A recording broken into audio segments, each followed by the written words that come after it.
BJP হেরে গেছে, শুভেন্দু অধিকারী হেরে গেছে। বিজেপির মনোবল তলানিতে, শুভেন্দু অধিকারীর মনোবল ভেঙে চুরমার হয়ে গেছে। শুভেন্দু অধিকারী বুঝতে পারছে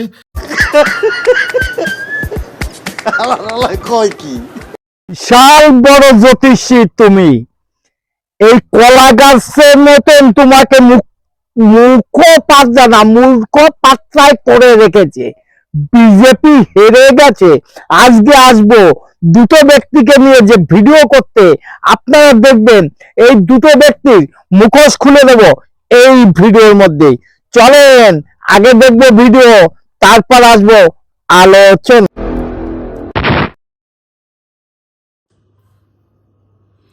বিজেপি হেরে গেছে, শুভেন্দু অধিকারী হেরে গেছে।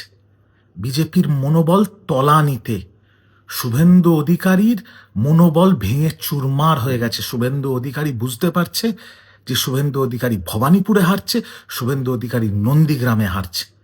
এবং এত বড় কথা যে আমি বলছি যে বিজেপি হেরে গেছে, শুভেন্দু অধিকারী হেরে গেছে, আর সেটা বিজেপি এবার মানতে শুরু করে দিয়েছে যে আমরা হেরে গেছি।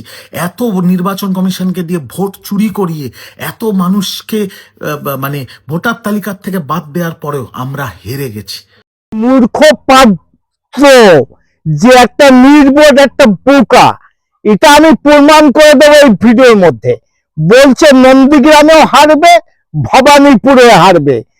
আরে মূর্খ, তোমার নেতৃত্ব বলছিল যে একটা ভোট যদি ভবানীপুরে পড়ে সেটা টিএমসি পড়বে। এটাকে ভুলে গেছো নাকি? মূর্খর মতো কথা বলো না। নন্দীগ্রামেও হারবে, ভবানীপুরেও হারবে। হারবে কে সেটা তো ভবিষ্যতে বলে দেবে, কিন্তু এই ভুংবাং কথাবার্তা সোশ্যাল মিডিয়ায় এসে না বলাই ভালো। কারণ তুমি যে একটা মূর্খ পাত্র, তোমার টিভি চ্যানেলে আগে মোটামুটি দেখা যেত। এই ভুংবাং কথাবার্তা বলো বলে তোমার টিভি চ্যানেলেও দেখা যায় না, সেটাকে ভুলে গেছো। আর সোশ্যাল মিডিয়ায় এখন এসে জেগে উঠছো, জাগিয়ে তুলছো কাকে? শুভেন্দু হেরে গেছে কি জিতে গেছে এটা তো ভবিষ্যৎ বলবে। তুমি কোনো ভবিষ্যৎবাণী করতে পারো না, আর তোমার সে ক্ষমতা নেই।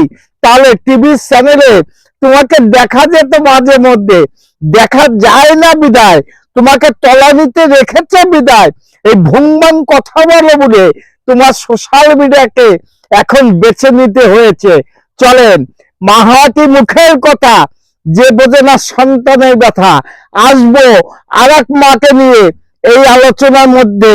আগে মায়ের ভিডিওটা দেখেন, তারপর এই মাকে কিভাবে ঝেড়ে কাপড় পরানো লাগে পরিয়ে দেব ভিডিওর মধ্যে। ভিডিওটা দেখলে অনেকের বিষয়টা ক্লিয়ার হয়ে যাবে যে আসলে বিজেপিতে যোগদান দেয় কারা। প্রথমত কথা হচ্ছে, বিজেপিতে যোগদান দেয় সেই সব মানুষেরা যাদের ঘরের ছেলেরা ধর্ষক, তাদের ছেলেদের বাঁচানোর জন্য। যে নিজে বড় চুরি কেলেঙ্কারিতে জড়িয়ে পড়ে, সেই চুরির মানে হাত থেকে, আইনের হাত থেকে রক্ষা পাওয়ার জন্য বিজেপিতে যোগদান দেয়। এবার কাদের কথা বলছে আশা করি বুঝতে পারছেন। আমাদের মিঠুন দাদু আছে, তার ছেলে যে সব থেকে বড় একজন ধর্ষক বিজেপির মধ্যে পুরোপুরি বর্তমান রয়েছে, সেই ছেলেকে বাঁচানোর জন্যই কিন্তু বিজেপিতে যোগদান দিয়েছে। এবার মিঠুন দাদু যে বড় বড় কথাগুলো বলছে যে আমরা নারী সুরক্ষা দেব, আমরা সরকারে আসলে এই করব ওই করব, আবার অধিকারী মশাই যে বলছেন যে আমরা আসলে ধর্ষকদের ইয়েতে পাঠাবো না, সকালে নেব বিকেলে খরচ করে দেবো, এরকম একটা কথা বলছে। তার উদ্দেশ্যে তো আর কিছু বলার নেই, বাদই দিলাম, এগুলো আমি বাদই দিলাম। যাই হোক, এই দুজনের কথাই যে বললাম আপনারা বুঝতে পেরেছেন। মেন কথাটা আমি বলি, তো আমাদের অভয়ার মা কাকিমা উনি মেয়ের বিচারের আশাতে বিজেপিতে যোগদান করেছে। এবার প্রসঙ্গত কথা হচ্ছে যে উনি ভেবেছেন বিজেপিরা হয়তো বিচার দিতে পারবে। প্রত্যেকটা বাবা মায়ের কাছে এটা একটা চাওয়া পাওয়া, আজকে আমার সন্তানের সাথে যে অন্যায়টা হতো তাতে যে দলই হোক না কেন আমাকে বিচার দিই, আমি তাতেই শান্তি। তো এই ভিডিওটা কাকিমার জন্য বিশেষ করে। কাকিমা, আপনি তো জানেন মিঠুন দাদুর ছেলে সব থেকে বড় একজন ধর্ষক। তিনি তার ছেলেকে বাঁচানোর জন্য বিজেপিতে যোগদান দিলেন, আর আপনি আপনার মেয়ের বিচার পাওয়ার জন্য বিজেপিতে যোগদান দিলেন। আসলে বিজেপি আসলে কি বা কারা করে, আসলে কি হয় বিজেপিতে গেলে? আসলে কি হয় বিজেপিতে গেলে এটা বুঝতে পারছিস না? তোদের মতন নষ্টগিরিদের, তোদের মতন অসভ্যদের শিক্ষা দেওয়ার জন্য বিজেপিতে আসা হয়। তুই অভয় মার কথা বলছিস, আরে মূর্খ, তুই অভয় মার কথা বলছিস। শুনে রাখ, আমি একটা ভিডিও দেখাচ্ছি, তোদের পুলিশ, চটি চাটা পুলিশ যে কথাগুলো বলেছিল সেই কথার সত্যতা কতটা আছে জানবি না দেখবি? চল তোকে একটু দেখিয়ে দিই এই ভিডিওটা, যে যে পুলিশ বলছিল 3 জনের পাওয়া গেছে, আর তুই বলতে চাচ্ছি না, দেখে নে, তারপরে আসছি, তোকেও শিক্ষা দেব।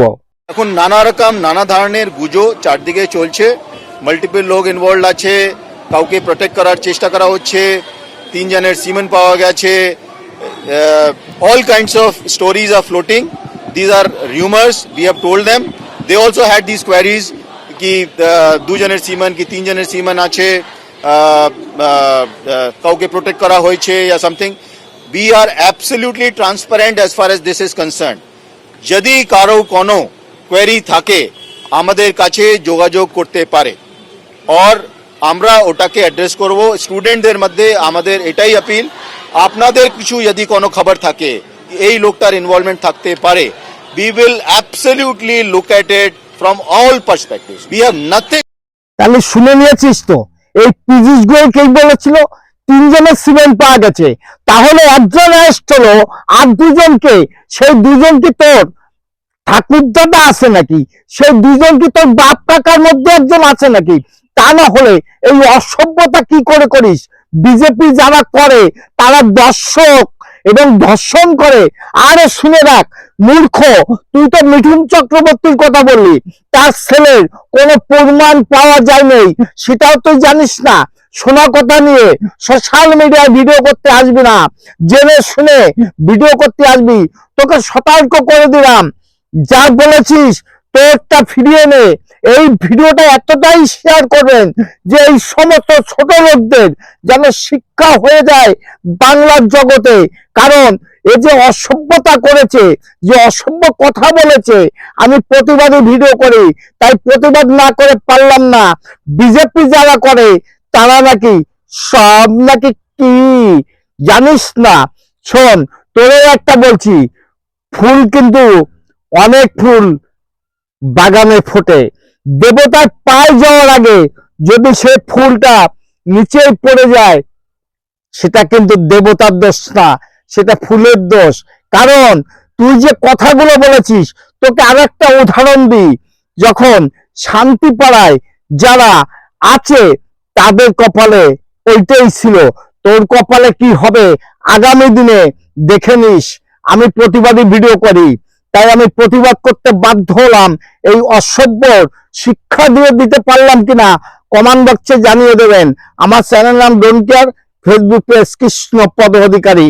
এই কণ্ঠ আছে যতদিন, প্রতিবাদ করে যাব ততদিন। Madam, when sorry.